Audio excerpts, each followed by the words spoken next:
यह डॉक्यूमेंट्री है एक उभरते हुए बॉलीवुड अभिनेत्री की, जिसने अपनी प्रतिभा और खूबसूरती से सबका दिल जीत लिया था। लेकिन एक दिन उसकी चमकती जिंदगी अचानक थम गई।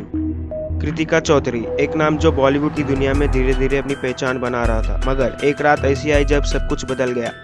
13 जून 2017 मुंबई के अंधेरी इलाके में स्थित एक फ्लैट। कृतिका चौधरी अपने ही घर में मृत्यु पाई गई। पुलिस को जब खबर मिली तो उन्होंने इसे एक सामान्य मौत समझा, लेकिन जैसे जैसे जांच आगे बढ़ी, रहस्य की परतें खुलने लगी।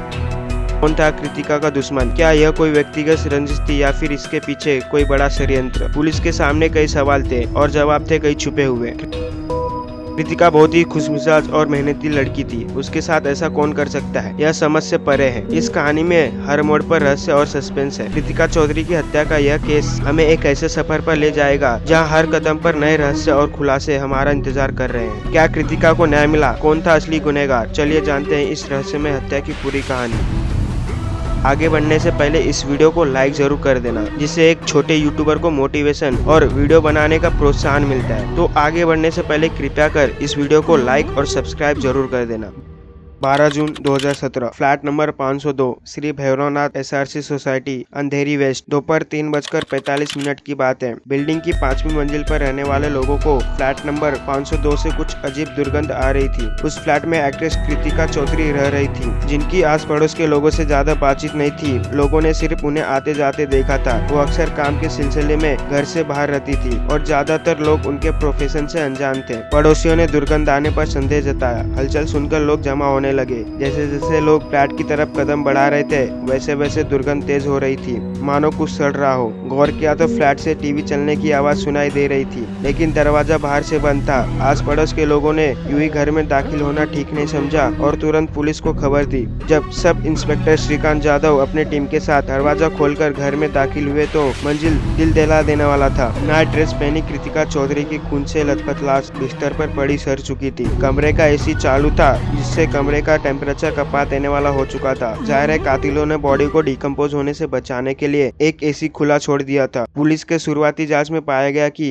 कृतिका के सर पर गहरा जख्म था, जिससे खून बह रहा था। लाश के पास से पुलिस को उंगलियों में पहनने वाला ब्रास नकल मिला, जिसमें खून का निशान था। सबके पास ही सफेद पाउडर यानी कि ड्रग्स भी बरामद किया गया। बिस्तर के पास पुलिस को कृतिका का मोबाइल मिला, जिसमें उनके घर वालों के लगातार कॉल्स आ रहे थे। पुलिस ने जैसे ही कॉल रिसीव किया तो सामने से कृतिका के भाई दीपक की आवाज थी। उनके भाई ने कहा कि वो कई दिनों से कृतिका को कॉल कर रहे हैं, लेकिन कोई जवाब नहीं मिल रहा था। पुलिस ने जवाब देते हुए बताया कि उनकी बहन अब इस दुनिया में नहीं रही। पूरी खबर सुनाने के साथ ही पुलिस वालों ने दीपक और उनके परिवार वालों को दिल्ली उनके फ्लैट में आने को कहा।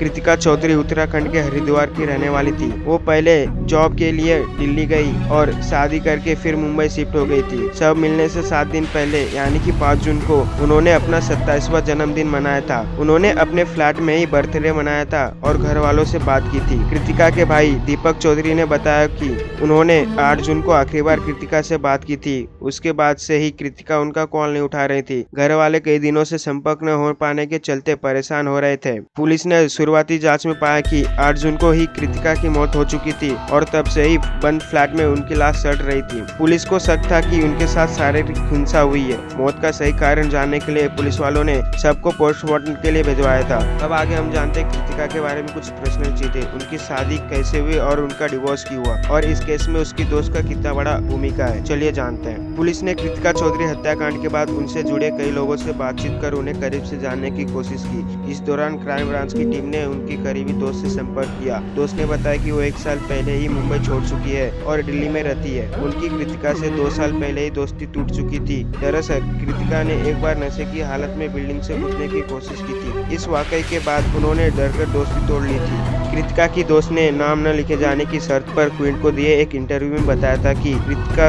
एक ड्रग एडिक्ट थी जो कई बार जान देने की कोशिश कर चुकी थी। उनके कलाई में ब्लेड से काटे जाने के कई निशान थे और एक बार उन्होंने नशे में बिल्डिंग से कूदने की कोशिश की थी। रिपोर्ट्स के अनुसार कृतिका चौधरी ने साल 2011 में विजय द्विवेदी से शादी की थी। शादी के कुछ दिनों बाद ही दोनों में अनबन होने लगी। इस बीच कृतिका को पता चला कि उनका पति उन्हें धोखा दे रहा है। पति के धोखे से परेशान होकर कृतिका ने उनसे तलाक ले लिया। कुछ समय बाद विजय को एक राजनेता के नाम का इस्तेमाल कर लोगों से पैसे लेने पर गिरफ्तार किया। रिपोर्ट्स के अनुसार विजय ने एक्ट्रेस श्वेता तिवारी, गोविंदा जैसे कई सेलेब से भी पैसे की ठगी की थी। तलाक के बाद कृतिका अंधेरी में अकेले रहने लगी थी।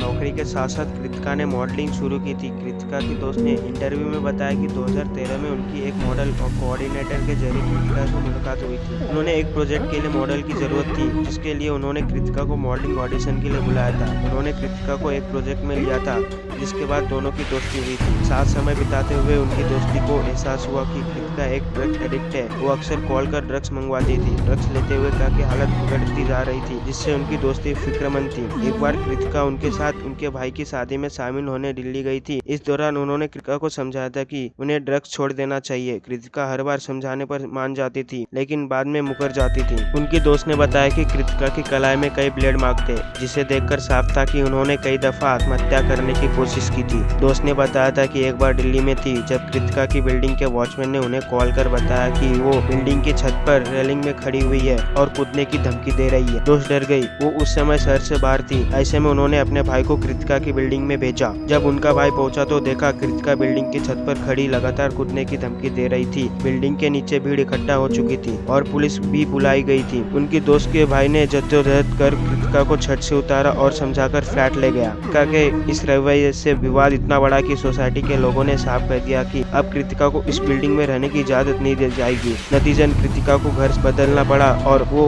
अंधेरी छोड़कर अंबोली की उस फ्लैट में शिफ्ट हो गई, जहां उनकी डेड बॉडी मिली थी। उनकी दोस्त ने बताया कि उनका कृतिका के साथ रहना उनके पति और घर वालों को पसंद नहीं था। हालांकि परिवार के खिलाफ जाकर उन्होंने कैसे दोस्ती रखी थी। जब कृतिका ने नशे की हालत में आत्महत्या की कोशिश की तो आखिरकार उन्हें डर कर दोस्ती खत्म कर ली। इसके बाद से ही दोनों संपर्क में नहीं थे। कृतिका की मौत के 4 दिन पहले उनके जन्मदिन पर 4 जून को उनके दोस्त ने उन्हें मैसेज किया था। हालांकि उन्हें कोई रिप्लाई नहीं मिला था। जांच में सामने आया कि मौत से 6 महीने पहले ही कृतिका के पास उनके पूर्व पति विजय द्विवेदी का कॉल आया था। वो कृतिका के साथ अपने रिश्ते को एक मौका देना चाहते थे, लेकिन एक्ट्रेस ने इनकार कर दिया था। यही वजह रही 23 जून 2017 को विजय को पूछताछ के लिए बुलाया गया था। 12 जून को मिली कृतिका चौधरी की मौत की खबर के बाद उनका भाई और मां शव लेने मुंबई पहुंचे। लाश इतना सड़ चुका था कि परिवार वालों ने अंधेरी स्थित शमशान घाट में ही उनका अंतिम संस्कार कर दिया था। जब घर की जांच की गई तो पुलिस को घर से 12,000 रुपए नकद मिले, जो उनके परिजनों को सौंप दिए गए। पोस्टमार्टम रिपोर्ट्स के अनुसार कृतिका की मौत सिर पर लगी गहरी चोट से हुई थी। उनके सर पर किसी नुकीली चीज से 3 बार वार किए गए थे, जिससे उनकी मौत हुई।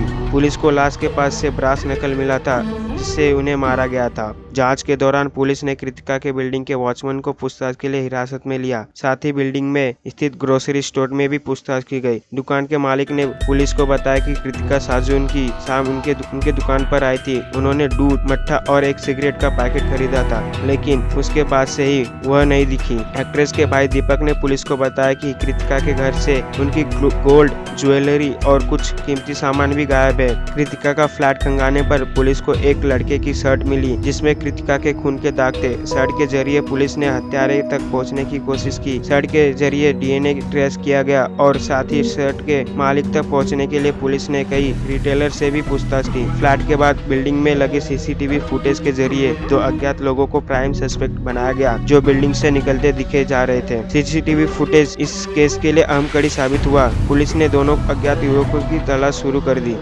खबरियों की मदद से पुलिस टीम ने सीसीटीवी फुटेज में दिखे 2 लोगों को पनवेल से गिरफ्तार किया। उनकी पहचान शकील नसीम और वासुदास के रूप में हुई। जांच में सामने आया कि नसीम खान नाला सुपारा में रहता था और वासुदेव गोवंडी में। जब उन्हें पता चला कि पुलिस उनकी तलाश में है तो पहले दोनों मालवाली में छिप गए और जब मालवाली पहुंची पुलिस तो तब दोनों पनवेल चले गए। पकड़े गए 2 आरोपियों ने पुलिस पूछताछ में कृतिका चौधरी की हत्या का जुर्म कबूल लिया। शकील खान एक ड्रग डीलर था, जिसने कई बार कृतिका चौधरी को ड्रग्स सप्लाई किया था। उसने 1 साल पहले कृतिका को ड्रग्स बेची थी, जिसके 6,000 रुपए बाकी थे। कृतिका लंबे समय से उसे पैसे देने की बात को टाल रही थी और कई बार तो पैसे देने से ही साफ इनकार कर रही थी। शकील को कुछ महीनों बाद ही ड्रग पेडलिंग और कार चोरी करने के आरोप में गिरफ्तार किया था। जेल से निकलने के बाद शकील को पैसे की जरूरत पड़ी, लेकिन उसके पास कृतिका का मोबाइल नंबर नहीं था। ऐसे में उसने कुछ जानकारों की मदद से कृतिका का अंबोली स्थित पता ढूंढा। जब वो पहली बार पैसे मांगने गया तो कृतिका ने उसे कुछ दिनों के बाद आने को कहा। जब दोबारा पहुंचा तो फिर कृतिका ने टाल दिया।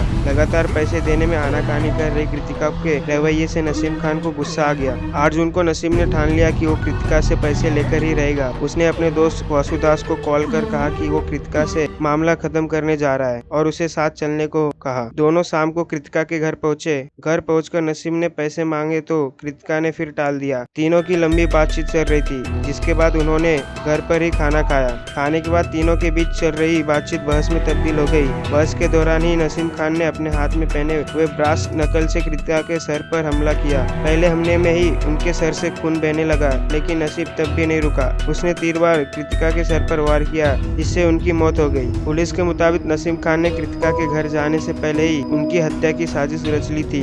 उसने अपने दोस्त को साथ चलने के लिए ये कहकर मनाया कि वो कुछ पैसे लेने जा रहा है और साथ चलने पर उसे भी पैसे मिल सकते हैं। वो अपने साथ 2 ब्रास नकल और कुछ कपड़े भी ले गया था। जब कृतिका का खून उसकी शर्ट पर लगा तो उसने बैग से कपड़े निकालकर बदल लिए और गंदी शर्ट वही छोड़ दी। दोनों ने लाश को सड़ने से रोकने के लिए घर का एसी चालू रख दिया और साथ में टीवी भी चालू कर दिया। जब आरोपियों ने कबूला कि उन्होंने 6000 रुपए के लिए कृतिका की हत्या की है, तो कृतिका के परिवार को उन पर यकीन ही नहीं हुआ। उनके भाई दीपक का मानना था कि कृतिका आसानी से 6000 रुपए लौटा सकती थी।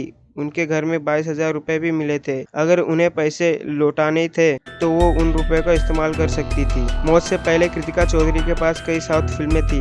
अपने करियर में उन्होंने परिचय, सावधान इंडिया समेत कई टीवी शोज में काम किया था। उन्हें कंगना रनौत की फिल्म रज्जू में भी दिखा गया था। मौत से ठीक एक दिन पहले कृतिका ने अपने भाई दीपक को बताया था कि वो जल्द ही डायरेक्शन के दुनिया में कदम रखने वाली है। उन्होंने एक टीवी सीरियल में बतौर असिस्टेंट डायरेक्टर काम किया था।